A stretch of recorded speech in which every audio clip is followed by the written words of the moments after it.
team driving. The daily life of a team driver, as I've experienced over the past 3 weeks, the last 3 weeks of my training. With a mentor, the truck is basically rolling all the time. So what would happen is, say, I would wake up. First of all, you're confused. You don't know where you are, and you don't know what time it is. So once you wake up and establish where in the country you ended up, which is usually about 500 or 600 miles from where you went to sleep, which you don't always know where you're stopping and where you are. So once you establish where you are, I usually get myself situated, hop up front here, and then my mentor is usually at the end of his clock, his time. Find a place to stop, something like a truck stop or something like that. We'll both get out. Sometimes we'll stop, get food, get fuel, you know, sort of wake up for the day. Sometimes it's just we stop, I jump in the driver's seat, he just jumps in the back, goes to sleep, and then I start taking myself down the road. We have a GPS, and it's usually set to wherever we need to be, and I just can't keep going. Proceed to the highlight now. Yes, Amen. Thank you. And then basically I'm by myself. I drive for 6, 7, 8 hours. I take my 30-minute break. Sometimes he wakes up, sometimes he doesn't. I do my thing, back on the road for another 2, 3 hours, and then I find myself a place to park for the night.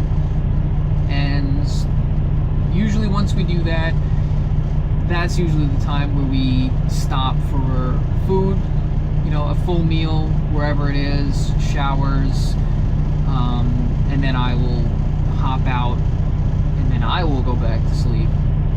So basically, the truck is moving almost all the time, and it's a really efficient way of getting things across the country. If you have to do 2,000, 2,500 miles,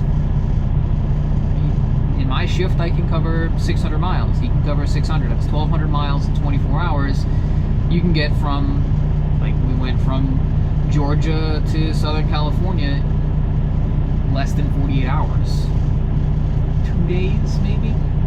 You know, we're just constantly moving. Eliminate stops when we need to. If we're stopping, we're going to try and get as much done as we can. As we're fueling, getting food, that sort of thing. That, you know, stopping for a shower, that's usually takes up a lot of time. And only if we have time we'll do that. 2 days, within 2 days, you know, we'll get the shower when we get there. Yeah, for the most part, it's and then oh yeah, trying to sleep. At the end of the day, trying to sleep and the truck's still moving. The only thing I can think of is back when, with my family, we used to go to Florida, from New York to Florida, a lot, and we had a minivan, so we'd take the middle seat out, and either myself or my sister would sleep on the floor, the other one would sleep on the bench, on the back seat there, and it's kind of like going down the road. You kind of get a motion, and you hear the noise of the tires, and the dun-dun-dun-dun of the car going down the road, and it kind of becomes white noise and you fall asleep.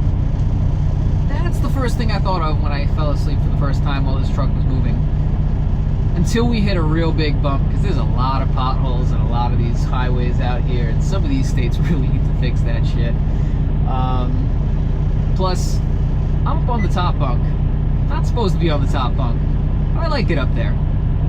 And you had some, you know, you're up higher center. First of all, you're a higher center of gravity, so any little motion on the road, you know, any little motion from the truck is going to be amplified up there. And you know, it's a lot louder when the truck is moving down the road.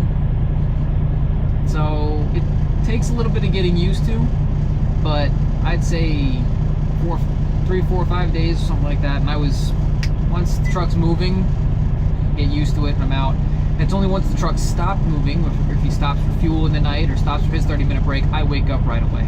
As soon as the truck stops moving or shuts off, I wake up. So was getting used to, but for the past couple of nights, we've actually been sleeping at a truck stop. We've actually had a semi-regular sleep schedule, and it's been very quiet. So, and I got a couple more days. We really got to get back across the country, so I'm only doing this team driving for a little while longer until I'm done and then get my upgrade, which by the time this video comes out, I should already have.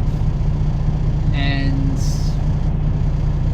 then it'll be solo driving, which is different. You wake up, you get yourself together, you start up and you go, and then you do the whole same thing during your shift, except when you stop for the night, you stop, you shut the truck off, you go in the back, you sleep for however long you want, at least 10 hours you gotta be stopped for. The whole DOT hours of service thing, that is a whole other thing, because there are regulations to this. But yeah, team driving versus solo driving.